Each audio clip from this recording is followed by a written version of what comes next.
இன்னைக்கு நம்ம பார்க்க போற current affairs newspaper analysis video March 26 2021 March 26 2021 செய்தித்தாள்களில் வந்த முக்கியமான நிகழ்வுகள் அனைத்து விதமான போட்டித் தேர்வுக்கும் useful for any type of competitive examinations. வீடியோக்குள்ளே போகிறதுக்கு முன்னாடி சேனலுக்கு மறக்காமல் சப்ஸ்கிரைப் பண்ணுங்கள். அப்போ தான் நான் போடுற ஒவ்வொரு வீடியோவும் நோட்டிஃபிகேஷன்ஸ் வரும், உங்களால் பார்க்க முடியும். வீடியோ பிடிச்சிருந்தா கண்டிப்பாக லைக் பண்ணுங்கள், உங்கள் ஃப்ரெண்ட்ஸ்ட்டு சொல்லி ஷேர் பண்ணுங்கள். கீழே இருக்கிற கமெண்ட்ல உங்கள் ஃபீட்பேக் அண்ட் சஜஷன்ஸ் மறக்காமல் தந்துருங்க. Moving on to the newspaper analysis for March 26 2021. Important announcement from our channel. Current affairs MCQ questions Telegram ஆப்ல நாங்கள் போஸ்ட் பண்ணிட்டு இருக்கோம். So make use of it.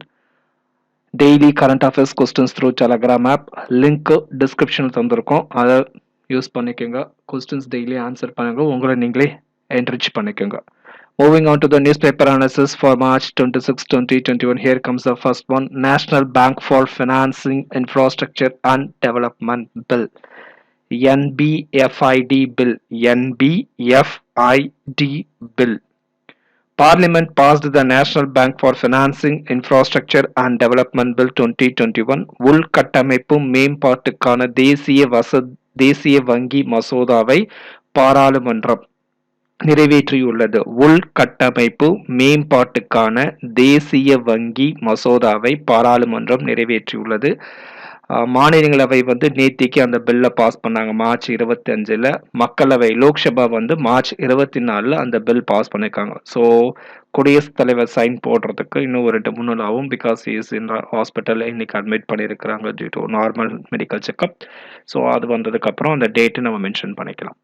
National Bank for Financing Infrastructure and Development Bill 2021. உள்கட்டமைப்பு மேம்பாட்டுக்கான தேசிய வங்கி. So இந்த வருடத்திற்கான மத்திய நிதி பட்ஜெட் தாக்கல் செய்த மத்திய நிதியமைச்சர் திருமதி நிர்மலா சீதாராமன் இந்த மாதிரி ஒரு பேங்க்கை நாங்கள் உருவாக்குறோம் அப்படின்னு நிதிநிலை அறிக்கையில் சொல்லியிருந்தாங்க.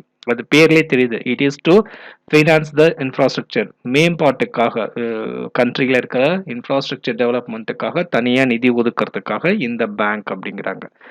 NBFID would work as a principal development financial institution. DFIS, Development Financial Institutions. It includes development of bonds and derivatives markets which are required for infrastructure financing.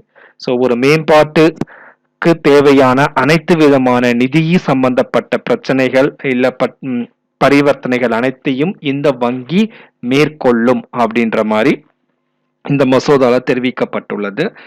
NBFID will set up as a corporate statutory body. It will have an authorized share capital of 1 lakh crore rupee. 1 லட்சம் கோடி ரூபாய் முதல்ல இந்த வங்கிக்காக தரப்படும். Share capital of 1 lakh crore rupees along with financial development objectives. மற்றபடி மற்ற பேங்க்குக்கு என்னென்னலாம் இருக்குதோ அது அத்தனையும் இந்த மேம்பாட்டு வங்கிக்கு தரப்படும். 1 lakh crore rupees, that is the most important point for MCQ. 1 lakh crore rupees. NBFID will be answerable to Parliament. பாராளுமன்றத்துக்கு இந்த வங்கி கண்டிப்பாக பதில் சொல்லவும். அப்படின்னா என்ன மீனிங் அப்படின்னா இதனுடைய வரவு செலவு கணக்குகள் அனைத்தும் பாராளுமன்றத்தில் சமர்ப்பிக்கப்படும். It will be managed by the chairman and board nominated professionals who will be appointed by the government. So அரசாங்கத்தால் நியமிக்கப்படக்கூடிய அந்த வங்கிக்கு தலைவராகவும் உறுப்பினர்களாகவும் இருப்பார்கள். அது யார் அப்படிங்கிறது அரசாங்கம் திரும்பவும் சொல்லும். இந்த மசோதாவின் மூலமாக உருவாக்கப்படும் வங்கியின் வரவு செலவு கணக்கு விவரங்கள் ஆண்டுதோறும் நாடாளுமன்றத்தின் இரு அவைகளிலும் தாக்கல் செய்யப்படும். அக்கணக்குகளை நாடாளுமன்றம் ஆய்வு செய்ய முடியும். நாடாளுமன்றம் எழுப்பும் கேள்விக்கு பதிலளிக்கும் வகையிலேயே இந்த தேசிய வங்கி அமைக்கப்பட்டுள்ளது என்று மத்திய அரசு தெரிவித்துள்ளது. உள்கட்டமைப்பு வசதிகளை மேம்படுத்த நிதி வழங்குவதற்காக அமைக்கப்படும் தனியார் வங்கிகளுக்கு 5 ஆண்டுகளுக்கும் தேசிய வங்கிகளுக்கு 10 ஆண்டுகளுக்கும் வரி செலுத்துவதிலிருந்து விலக்கும் அளிக்க இந்த மசோதா வழிவகை செய்கிறது. இதன் மூலம் வங்கிகளுக்கு அதிக அளவில் முதலீடுகள் கிடைக்கும் என்று எதிர்பார்க்கப்படுகிறது. மத்திய அரசின் செய்திக்குறிப்பு தெரிவித்துள்ளது. முதல் கட்டமாக தேசிய வங்கிக்கு 10 லட்சம் கோடியை மூலதனமாக வழங்குவதற்கு மத்திய அரசு முடிவெடுத்துள்ளது. இந்திய ரிசர்வ் வங்கியிடமிருந்து கடன்களை பெறுவதற்கும் தேசிய உள்கட்டமைப்பு மேம்பாட்டு வங்கிக்கு அனுமதி அளிக்கப்பட்டுள்ளது. இந்திய ரிசர்வ் வங்கியிடம் கடன்களை பெறுவதற்கும் தேசிய உள்கட்டமைப்பு வங்கிக்கு அதிகாரம் வழங்கப்பட்டுள்ளது. NBFID can borrow money from RBI too. That is also most important for MCQ point. So NBFID உள்கட்டமைப்பு மேம்பாட்டுக்கான தேசிய வங்கி மசோதா நாடாளுமன்றத்தில் நிறைவேற்றம். Moving on to the next newspaper analysis for March 26, 2021. Voting via postal ballot begins in Tamil Nadu. தமிழ்நாடுல சட்டமன்ற தேர்தல் ஏப்ரல் 6, 2021 நடக்குதுன்றது எல்லாத்துக்கும் தெரியும். இப்ப போஸ்டல் ஓட்டு நடைபெற்று கொண்டிருக்கிறது elderly பீப்புளுக்காக. The postal voting for electors aged above 80 is underway in assembly constituencies in Tamil Nadu. பல்வேறு சட்டமன்ற தொகுதிகளில் 80 வயதுக்கு மேற்பட்ட முதியவர்களுக்கு போஸ்டல் தபால் ஓட்டு மூலமாக ஓட்டு பதிவு நடைபெற்று வந்து கொண்டிருக்கிறது. இதுக்கு பேரு வந்து 12D ஃபார்ம்ஸ் அப்படின்னு சொல்லுவாங்க. ஸோ இந்திய தேர்தல் ஆணையத்தின் படி 12D ஃபார்ம்ஸ், அதாவது போஸ்டல் பேலட்டை வந்து 12D ஃபார்ம்ஸ் அப்படின்னு சொல்லுவாங்க. அதை வந்து கிட்டத்தட்ட இப்போ தமிழ்நாட்டில் வந்து இந்த எலெக்ஷன்ல 1.49 லேக் எல்டர்லி எலெக்டர்ஸ் 1.49 லட்சம் போஸ்டல் ஓட்டு பதிவு செய்யப்பட்டுள்ளது அப்படின்ற மாதிரி செய்திருக்காங்க. ஸோ பதிவு செஞ்சிருக்கிறாங்க. அவங்ககிட்ட வீட்டுக்கு போயே நேரா அந்த ஓட்டை போஸ்டல் ஓட்டை வாங்கிட்டு வர்றதுக்கு ரிட்டர்னிங் ஆஃபீஸர்ஸ் இருப்பாங்க. எல்லா தொகுதியிலையும் ஒரே நேரத்தில் இது நடக்காது. ஸோ ரிட்டர்னிங் ஆஃபீஸர்ஸ் அந்த தொகுதியில் எத்தனை போஸ்டல் ஓட்டு எல்டர்லி பீப்புள் இருக்கிறாங்க, அவங்களுடைய டைம் என்ன அப்படின்னு சொல்லிட்டு தான் போவாங்க. ஸோ ரிட்டர்னிங் ஆஃபீஸர்ஸ் போனதுக்கப்புறம் அவங்க கிட்ட அந்த ஷீட்டை தந்துடுவாங்க. ஷீட்டும் இங்கையும் தந்துடுவாங்க. அவங்க வெளியே நின்றுடுவாங்க. They will be given time for 5 minutes. 5 நிமிஷம் வந்து முடிவு எடுத்துட்டு அவங்க யாருக்கு ஓட்டு போடணும்னு சொல்லிட்டு அந்த கேண்டிடேட் அண்ட் சிம்பிள் அந்த ஷீட்ல வந்து யாருக்கு ஓட்டு பண்ணுமோ அவங்களுக்கு அந்த இங்கை அவங்க ப்ரெஸ் பண்ணி இங்கை வச்சிருவாங்க. அதுக்கப்புறமேட்டுக்கு கட் பண்ணிட்டு வந்துடுவாங்க. No political parties or agent will be allowed. So அரசியல் கட்சியோ அல்லது அரசியல் முகவர்களோ ஓட்டு போடும்போது கண்டிப்பாக இருக்கக்கூடாது எல்டர்லி பீப்புளுக்கு அப்படின்னு சொல்லி இருக்கிறாங்க. ஸோ இது எதுக்காக அப்படின்னா கொரோனா வந்து பரவலுக்காக இந்த சிஸ்டத்தை தேர்தல் ஆணையம், இந்திய தேர்தல் ஆணையம் எடுத்திருக்குது. முன்னாடி எல்லாம் வந்து பார்த்தோம் அப்படின்னா தேர்தல் அலுவலர்கள், ஐ மீன் எலெக்ஷன் டியூட்டிக்கு போறவங்க இல்ல ராணுவத்துல இருக்கிறவங்களுக்கு மட்டுமே இந்த மாதிரி 12D ஃபார்ம் போஸ்டல் ஓட்டு அனுமதிக்கப்பட்டிருந்தது. இப்ப வந்து 80 வயதுக்கு மேற்பட்ட முதியவர்களுக்கும் கொரோனா தொற்று காரணமாக அவங்க வந்து வெயில் நீண்ட நேரம் நிற்க முடியாது, தொற்று அதிகரிச்சுட்டு வர நேரத்துல இதை பண்ண வேணாம் அப்படின்றதுக்காக இந்திய தேர்தல் ஆணையம் இந்த முடிவை எடுத்திருக்கு. ஸோ நம்மளுக்கு MCQ பாயிண்ட்ல என்ன அப்படின்னா 12D ஃபார்ம் போஸ்டல் பேலட், அது தமிழ்நாடு அப்படின்றதுனால 1.49 lakh elderly voters 80 and above years 80 வயதுக்கு மேற்பட்டவர்களுக்கு இந்த சலுகையை இந்திய தேர்தல் ஆணையம் வழங்கியுள்ளது. Trivia number of assembly constituencies in the state of Tamil Nadu is 2, 3, 4. எல்லாம் ஒரு ஃபேன்சியான நம்பர் 2, 3, 4. தமிழகத்தில் உள்ள மொத்த சட்டமன்ற தொகுதிகளின் எண்ணிக்கை 234. Moving on to the next newspaper analysis for March 26, 2021. Excise PASEX. இந்த வார்த்தை, இந்த எக்ஸைஸ் திரும்ப மார்ச் மாசத்துல இது 2வது தடவை வருது. India and Madagascar conducted their first ever joint naval patrolling exercise at Madagascar. India and Madagascar conducted their first ever joint naval patrolling exercise at Madagascar. அந்த கூட்டு பயிற்சிக்கு வந்து பேர் வந்து பாசக்ஸ் அப்படின்னு பெயரிடப்பட்டுள்ளது. இந்தியாவின் சார்பில் INS ஷர்துல் என்ற கப்பல் இந்த கூட்டு பயிற்சியில் பங்கேற்றுள்ளது. இதுக்கு முன்னாடி மார்ச் 11, 2021 இந்தியா மற்றும் வங்கதேச கப்பற்படைகள் இணைந்து கூட்டு கப்பற்படை பயிற்சி மேற்கொண்டாங்க. அதுக்கு பேரும் அதேதான், எக்ஸைஸ் பாசக்ஸ் தான் அதுக்கான பேரும். இப்ப வந்து இந்தியா மடகாஸ்கர் கூட்டு கப்பல் படை பயிற்சிக்கும் எக்ஸைஸ் பாசக்ஸ் தான் வச்சிருக்காங்க.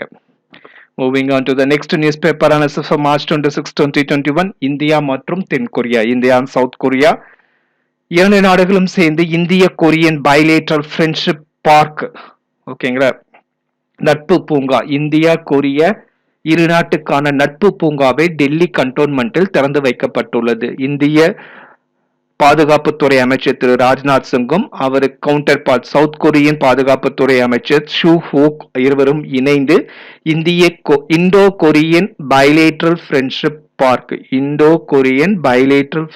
பார்க் டெல்லி கண்டோன்மெண்ட்ல திறந்து வைத்திருக்கிறாங்க. ஸோ இது எதுக்காக திறந்து வைக்கப்பட்டதுக்கு அப்படின்னா, இந்தியா கொரியன் வார் கொரிய போர் 1950 53 நடந்தப்ப இந்தியா உதவி செய்ததை நினைவு கூறுவதற்காக இந்த நட்பு பூங்காவை திறந்து வைத்துள்ளது இந்தியாவும் தென்கொரியாவும். So south Korea is being the important strategic partner for India in the south east Asia அப்படின்னு கூட சொல்றதுக்கு மிகையாகாது. So south Korea it is an important trading partner for India. இப்ப டிஃபென்ஸ் அப்புறம் ட்ரேடு இது எல்லாமே சவுத் கொரியா கூட நிறையவே இன்க்ரீஸ் ஆயிட்டு இருக்கு. India and south Korea bilateral இஷ்யூல நிறையவே இன்க்ரீஸ் ஆயிட்டு இருக்கு. Moving on to the next one, Tokyo 2020 Olympics torch relay. Tokyo 2020 Olympics torch relay. So சென்ற வாரமே நடந்து முடித்திருக்க வேண்டிய டோக்கியோ ஒலிம்பிக்ஸ் போட்டி கொரோனாவின் காரணமாக இந்த வருடத்திற்கு தள்ளி வைக்கப்பட்டுள்ளது.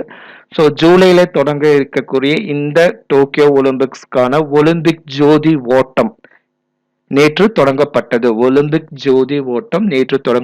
எங்க அப்படின்னா ஃபுகுஷிமா அணு உலை விபத்து நடந்தது. ஸோ அப்ப அங்க யாருமே இல்லை. ஸோ அந்த இடத்துல ஒலிம்பிக் ஜோதி ஓட்டத்தை சர்வதேச ஒலிம்பிக் சம்மேளனம் அதிகாரப்பூர்வமாக தொடங்கி இருக்கிறாங்க. ஸோ இதுதான் ஃபர்ஸ்ட் தடவை முக்கியமான பிளேயர்ஸ் யாரும் ஒலிம்பிக் ஜோதியை ஏந்தி ஓட மாட்டாங்க. முக்கியமான இன்டர்நேஷனல் பிளேயர்ஸ் யாருமே ஓட மாட்டாங்க. ஃபுல் அண்ட் ஃபுல் ஜாப்பனீஸ்குள்ளவே இந்த ஒலிம்பிக் ஜோதி ஓட்டம் நடைபெறுகிறது. 120 டே ஜேர்னி, 120 நாள்ல 859 இடங்கள்ல இந்த ஒலிம்பிக் ஜோதி ஓட்டம் எடுத்துக்கொள்ளப்படுகிறது. கடைசியாக 23 ஜூலை அந்த ஸ்டேடியத்துக்கு வருது. அன்னைக்கு தான் opening ceremony of Tokyo 2020 Olympics. 23rd July 2021 will be the official start for Tokyo 2020 Olympics. Moving on to the next newspaper analysis for March 26, 2021. Here comes the one-liners. North Korea test fire 2 ballistic missiles. North Korea 2 ஏவுகணையை சோதித்து பார்த்துள்ளது. So 2018 அப்புறம் முதல் முறையாக வடகொரியா ஏவுகணை சோதனையை செய்துள்ளது. சற்றே அதிர்ச்சிக்குள்ளாயிருக்கிறது ஜப்பானுக்கும் சவுத் கொரியாவுக்கும். North Korea has test fire 2 ballistic missiles.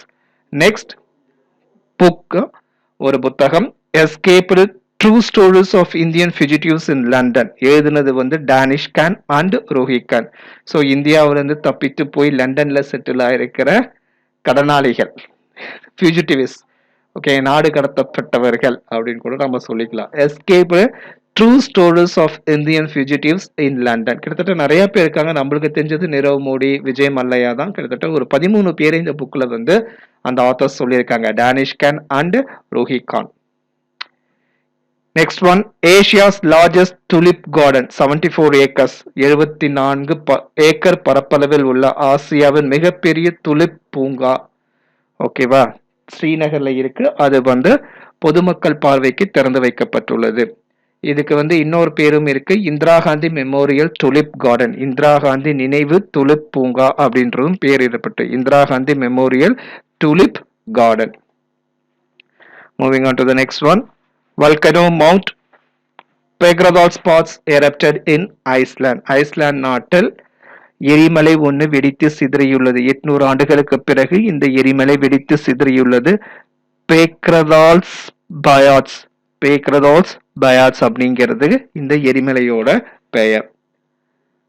World's first ship tunnel is said to be constructed in Norway. நார்வேயில் முதல் கப்பல் குகை கட்டப்பட உள்ளது. 2022 இது திட்டமிட்டு ஆரம்பிக்கப்பட்டு 2025 அல்லது 26 நடைமுறைக்கு வரும். World's first ship tunnel is to be constructed in the country of Norway. நார்வேயோட தலைநகரம் ஓஸ்லோ. ஆந்திராவின் 6வது விமான நிலையம் குர்னூலில் நேற்றைக்கு திறந்து வைக்கப்பட்டுள்ளது. அம்மாநில முதலமைச்சர் திரு ஜெகன்மோகன் ரெட்டி இதை திறந்து வைத்தார். Andhra Pradesh 6th functional airport was inaugurated in the city of Kurnool. Kurnool வந்து judicial capital of Andhra Pradesh. Andhra பிரதேஷோட ஜுடிஷியல் கேபிட்டல் தான், நீதித்துறை தலைநகரம் அப்படிங்கிறது குர்னூல் அப்படிங்கிறது.